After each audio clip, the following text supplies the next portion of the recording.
to the next topic, guys. Now, the next topic is actually about to be about Google, people. Yes, the next topic is about Google. Let me get a sip of my drink. Make my head a little smaller. I know you guys hate when my head's too big. Yeah, I got a big head, but the dreads make it look a little smaller. If I had a low cut, I really would look like I got an egghead. Now, this is the House Judiciary Chair threatens to hold Google in contempt of Congress for failing to produce subpoenaed documents. So they're threatening to hold Google. So Google actually, upon first looking at this, I thought that Congress was possibly in a lawsuit with Google, but apparently they're threatening it because they don't want to subpoena documents. So we're gonna want to see, obviously, what are these documents. If Google hasn't given them up, why haven't they given them up? Everything like that. And what this whole situation is about in the first place. I can make myself bigger again. Now, it says here we've got Representative Jim Jordan, Republican from Ohio and chairman of the House Judiciary Committee, during a field hearing in New York, April 17th. Now, it says House Judiciary Committee Chair Jim Jordan, Republican, Ohio, threatened enforcement action against Google that could include holding the company in contempt of Congress for failing to produce documents the committee subpoenaed to learn about communications between tech companies and the Biden administration. So this is what this is about, is they got subpoenaed about that. That's actually really interesting. I mean, it would be very interesting to have a look into how our tech companies that, essentially almost run, like, come on, like Amazon, Apple, obviously Google, Microsoft. It would be interesting to see, especially with the emergence of AI, and we're kind of looking like, okay, we kind of know we need to regulate AI. Obviously the tech companies want to just continue to develop because that's how they make their money, and the government is trying to protect its people as best as it can by putting these regulations into place before it gets out of hand and it becomes an issue, in the same way that I talk about social media. I feel like social media, way back when it first started, it would have been great if we could have had more regulation of it. As we know, all of the mental health and depression and anxiety that, it has brought to our society within the last 10 or 15 years. If there was a way for us to regulate that and maybe curb that, that would have been a good thing. But obviously, now we're in the future. We can't go back and fix those mistakes, but we can learn from them. And I'm thinking AI is one of our opportunities for us to learn. What really, like, Web 2, what would social media be considered? Web 3? No, Web 3 is, Web 2 would be Web 3?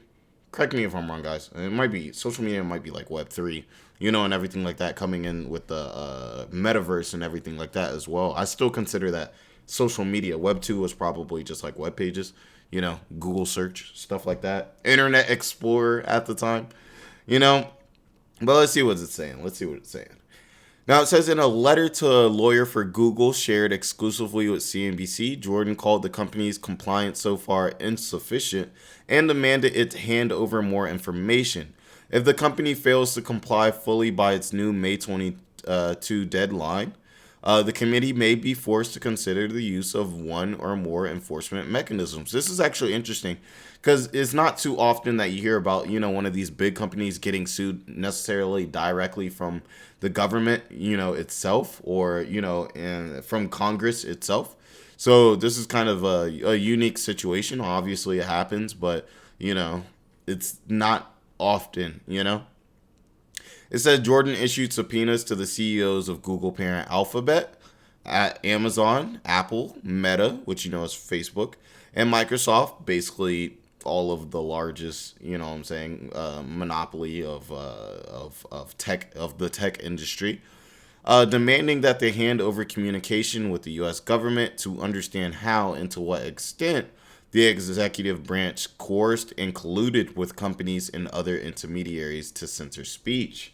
So that's what they're looking for. They're looking for basically these companies that are basically all the social media companies and people who handle communication. Like, think even Apple, they're using the iPhone. They may not have their own, social media platform, but everyone has an iPhone. Everyone communicates through it. And the iPhone is probably where Twitter, Twitter, Instagram, Snapchat, that's probably they're most downloaded on what app store, the iOS or Apple, app store. So it would make sense to talk to them as well. Same kind of general thing with like Google, thinking about like the Google phones. It says Jordan requested the companies comply by March 23rd. He made a request after initially asking the companies to hand over the information voluntarily, but said they had not sufficiently complied.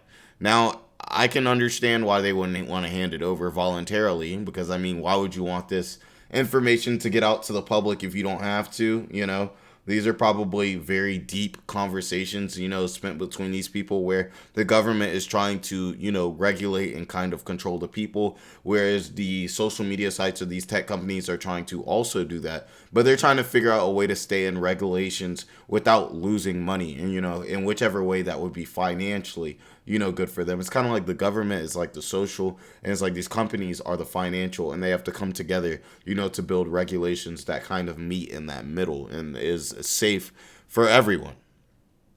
Now it says, while several other tech giants were subpoenaed in connection with the committee's investigation, the other companies have so far appeared more responsive than Google to the demands, according to a familiar source with the matter who declined to be named in order to speak freely.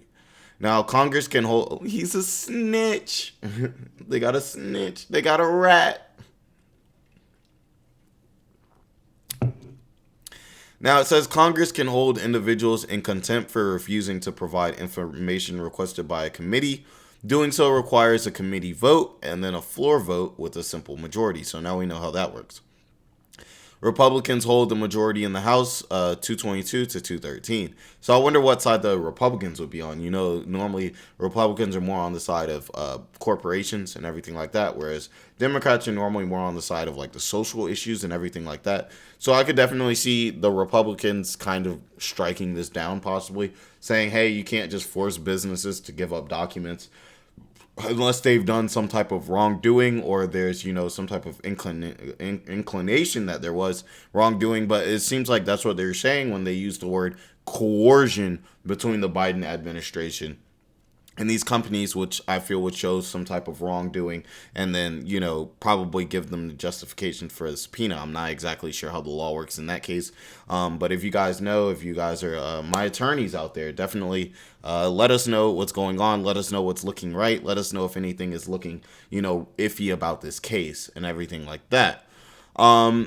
Criminal contempt cases can be referred to the Justice Department, or Congress could seek a civil judgment from the federal court to try and enforce the subpoena, according to a 2017 paper from the Congressional Research Service.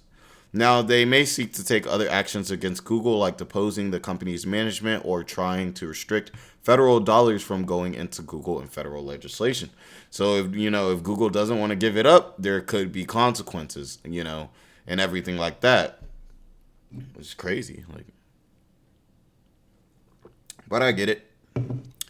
In the letter, Jordan laid out several ways Alphabet or Google has failed to adequately comply with the committee's demands. He said they frustrated the committee's review of the responsive material by unilaterally redacting key information necessary to understand the context and content of the material. Google didn't assert that these redactions included privileged information, according to Jordan, and the committee requires redacted documents to be handed over. Now, they place some documents in the reading room in a form and manner that prevents and frustrates the committee's understanding and use of those documents, and fails to comply with those terms of the subpoena without the committee's consent. So it seems like, one of those things where it's like, if you owe somebody, let's say you owe them $50, you might give them $5, which really does nothing, but you think that'll keep them quiet for a little bit. You know what I'm saying? It seems like that kind of thing. They're like, I don't really want to give the documents. So I'm not sure exactly what this reading room is, but, maybe it's a place where, you can't really take the documents out, or you're not able to utilize the documents in the way that you would necessarily want to. Like, imagine if they had the documents in their own hands, they could have, they could have their there are researchers and everything looking over the documents, looking at the legality of everything. Instead of that, what if it was actually a reading room and it's just a fat stack of papers, and they get to just go in there and kind of look at them? No laptops, no computers, no way to hold on to the information, and they just don't have the time or the resources to really utilize it. So it could be one of those things where it's like, you give $5 so you can kind of protect the 50. Now, he wrote, Google produced 4,000 pages of documents in response to the subpoena, but those documents have yet to include an appreciable volume of several types of communication the committee assumes Google will have. So they don't know that Google has it, but they're assuming Google will have it. So Google's probably trying to, give them little things at a time, kind of protect whatever they may be trying to protect. It may not be a thing because, they haven't said that they know this is there or anything. So it may not be there. It's just they assume that it's there.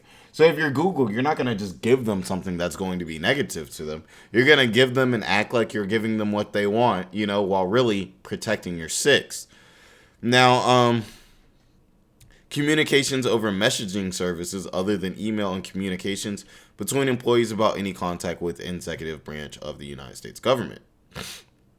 The release of the Twitter files has shown just how extensively the executive branch communicated and coordinated with technology companies regarding content moderation. Now, this is interesting too, though, because, Twitter was a unique type of circumstance. Their entire platform was kind of, built this whole year on Twitter. The entire idea has been on content moderation. I wouldn't say Facebook and Instagram and YouTube deal with that same type of issue as much. Obviously, content moderation in this woke era is a big thing, but Twitter is one that was heavily under fire for this. So them trying to essentially use justification of it, saying that, hey, well, the government was extensively speaking to Twitter about this, so we feel like you guys may have some. It's just, it's a smart move. It's a comparison that they're trying to make. But you can, if you understand these companies, you understand they do operate a little bit differently. And if you understand the history of Twitter throughout this last year, you could understand a little bit more why Twitter would have that kind of communication than, Google or Apple or something like that. Not saying that it's not there, because there probably is something in the background, but I'm not gonna say that because my YouTube channel is an employee of Google. But yeah, let's see here. This was basically from internal documents that Twitter owner Elon Musk made available to hand a selected group of journalists when he took over the company. We were skeptical, he was probably, he was going in the company, wanted everything to be transparent, just start off clean slate, good way to do it. So he just said, hey, I'm going to just hand this over before it even gets sticky. Says we're skeptical that Alphabet's interactions with the federal government where pressure was applied were any less concerning than those of Twitter. That's to me, that's all opinion based. In a statement, the Google spokesperson said the company has been producing relevant documents in response to the committee's requests and will continue to work constructively with them. So I'm going to have to say right now, this is a W move for Google.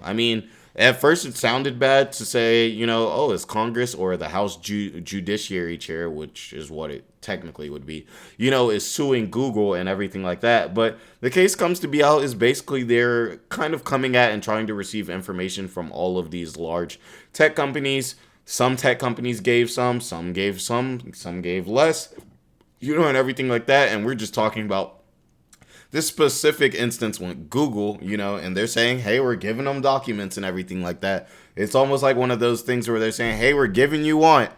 I'm sorry if what you want just isn't there, and everything like that. So let me know what you guys think about this whole situation and everything like that. Google, if you're watching YouTube, if you guys are watching, y'all can subscribe too. CEO of YouTube, y'all can subscribe. We're trying to get some growth on this channel. We've been doing very well. I appreciate all of you that love watching my videos, and I love that y'all love watching my videos. And when y'all comment and everything like that, I love speaking to you guys about that. So definitely leave a like and everything like that. It helps a ton. Now I'm going to go and get some water real quick, and then we're gonna move into the next topic, which is going to be about this Trump essay trial with Jean Carroll that's been going on, and it looks like it's about to go to a close.